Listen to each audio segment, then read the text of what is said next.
Hello all. ஒரு simple question. நீங்க எதுக்கு மணியை இன்வெஸ்ட் பண்றீங்க? ஒரு செகண்ட் யோசிங்க. ரிச் ஆகறதுக்கா? இல்ல க்ரோஸ்ல சேர்த்து வைக்கிறதுக்கா? வீடு வாங்கணுமா? காரா? இல்ல இன்டர்நேஷனல் வெக்கேஷன்ஸ்க்கா? இல்ல ஜஸ்ட் இன்வெஸ்ட் பண்றோம்னு ஒரு ஹேபிட்டா? இங்க தான் நிறைய பேர் தப்பு பண்றோம். மணிங்கிறது கோல் கிடையாது. அது ஜஸ்ட் ஒரு டூல். கடைசி வரைக்கும் மணியோட ஒரே வேலை உங்க லைஃபை பீஸ்ஃபுல்லா வச்சுக்கிறது தான். நிறைய பேர் பர்பஸ் இல்லாம இன்வெஸ்ட் பண்றாங்க. நாய்ஸை பார்த்து இன்வெஸ்ட் பண்றாங்க. ஃப்ரெண்ட் மியூச்சுவல் ஃபண்ட் சொன்னா இன்வெஸ்ட் பண்றோம். ரிலேட்டிவ் எஃப்டி சொன்னா இன்வெஸ்ட் பண்றோம். யூடியூப்ல கிரிப்டோ பார்த்தா உடனே இன்வெஸ்ட் பண்றோம். ஆனா யாரும் எதுக்குன்னு கேக்குறது இல்ல. அதான் நல்லா ஏர்ன் பண்ணாலும் மைண்ட்ல எப்பவும் பினான்சியல் ஸ்ட்ரெஸ் இருக்கு. இப்போ நான் சொல்றது ரொம்ப இம்பார்ட்டன்டான விஷயம். சோ ஸ்கிப் பண்ணாம கேளுங்க. நீங்க இன்வெஸ்ட் பண்ற ஒவ்வொரு ருபிக்கும் ஒரு வேலை இருக்கணும். அந்த வேலைக்கு பேர் தான் பினான்சியல் கோல். காமனா நம்ம எல்லாருக்கும் கோல்ஸ் ஒரே மாதிரி தான் இருக்கும். ஒரு நல்ல வீடு, car, vacation, latest gadgets, marriage, higher education, child planning, retirement, அப்புறம் emergency fund. Same life, same dreams. ஆனா பினான்சியல் அவுட்கம்ஸ் மட்டும் ஏன் வேற வேற இருக்கு?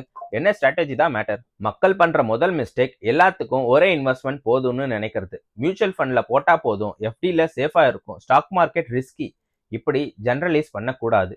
டிஃப்ரெண்ட் கோல்ஸ்க்கு டிஃப்ரெண்ட் ஸ்ட்ராட்டஜி வேணும். இப்போ இந்த ஃப்ரேம் ஒர்க்கை பாருங்க. ஃபர்ஸ்ட் ஸ்டெப், உங்க கோல்ஸ் எல்லாத்தையும் லிஸ்ட் பண்ணுங்க. மினிமம் 10 கோல்ஸ் ப்ராப்பரா எழுதுங்க. என்ன கோல், எவ்வளவு மணி வேணும், எப்போ வேணும், இந்த கிளாரிட்டி வந்தாலே 50% சால்வ் ஆயிடும். இப்போ இந்த கோல்ஸை 3 பக்கெட்ல பிரிக்கலாம். Bucket number 1, short term goals, 3 இயர்ஸ்க்கும் கம்மியா இருக்கிற கோல்ஸ். எமர்ஜென்சி ஃபண்ட், வெக்கேஷன்ஸ், இல்ல உடனே வரப்போற எஜுகேஷன் ஃபீஸ். இந்த மணி உங்களுக்கு 1 or 2 இயர்ஸ்ல வேணும். அப்போ ரிஸ்க் எடுக்க முடியுமா? கண்டிப்பா கூடாது. இங்க கேபிட்டல் ப்ரொடக்ஷன் தான் பிரைமரி. சோ 100% மணியை டெட்ல தான் இருக்கணும். எஃப்டிஸ், லிக்விட் ஃபண்ட்ஸ், இல்ல ஷார்ட் டர்ம் டெட் ஃபண்ட்ஸ். ஆனா நான் கொஞ்சம் ரிஸ்க் எடுக்கிறேன்னு சொன்னீங்கன்னா மேக்ஸிமம் 20 to 30% மட்டும் இண்டெக்ஸ் ஃபண்ட்ல வைங்க. மார்க்கெட் ஃபால் ஆகி உங்க கோல் நெக்ஸ்ட் இயர் வந்தா நீங்க ஸ்டக் ஆயிடுவீங்க. சோ ஷார்ட் டர்ம்னா சேஃப்டி ஃபர்ஸ்ட்.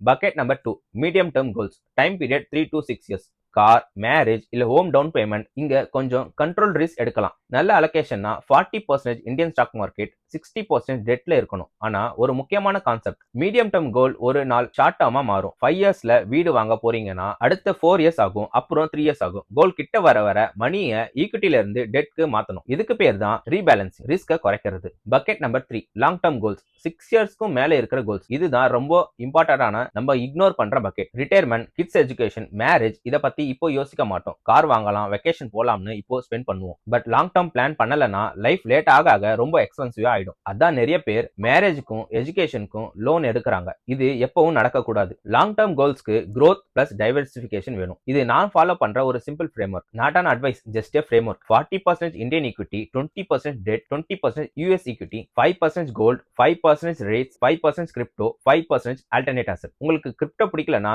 கோல்ட்ல சேர்த்துக்கோங்க. ஆல்டர்னேட்ஸ் பிடிக்கலனா டெட்ல சேர்த்துக்கோங்க. பர்ஃபெக்ட் அலோகேஷன் ஒன்றும் கிடையாது. உங்களுக்கு சூட் ஆகிற அலோகேஷன் தான் முக்கியம். நீங்க பிகினர்ஸா இருந்தா இந்த ஃப்ரேம் ஒர்க்கே போதும். எக்ஸ்பீரியன்ஸ் வர வர மார்க்கெட் கண்டிஷனை வச்சு பிக் பண்ணலாம். அதை பத்தி அடுத்த வீடியோல பார்ப்போம். ஒன்னு மைண்ட்ல வச்சுக்கோங்க, பர்பஸ் இல்லாத மணி டேஞ்சரஸ். கோல்ஸ் டைரக்ஷன் தரும், அசெட் அலோகேஷன் கண்ட்ரோல் தரும், டைம் கம்பவுண்டிங் தரும். இன்னைக்கு ஸ்டார்ட் பண்ணுங்க. ஸ்மால் அமௌண்டா இருந்தாலும் பரவாயில்ல, because time is more powerful than money. இந்த வீடியோ உங்களுக்கு கிளாரிட்டி தந்துச்சுன்னா லைக் பண்ணுங்க. தேவைப்படுற உங்க ஃப்ரெண்ட்ஸ்க்கு ஷேர் பண்ணுங்க. இன்சைட் அரிக்கு சப்ஸ்கிரைப் பண்ணுங்க. அடுத்த வீடியோல debt funds, equity strategies, SIP planning பத்தி டீப்பா பேசுவோம்.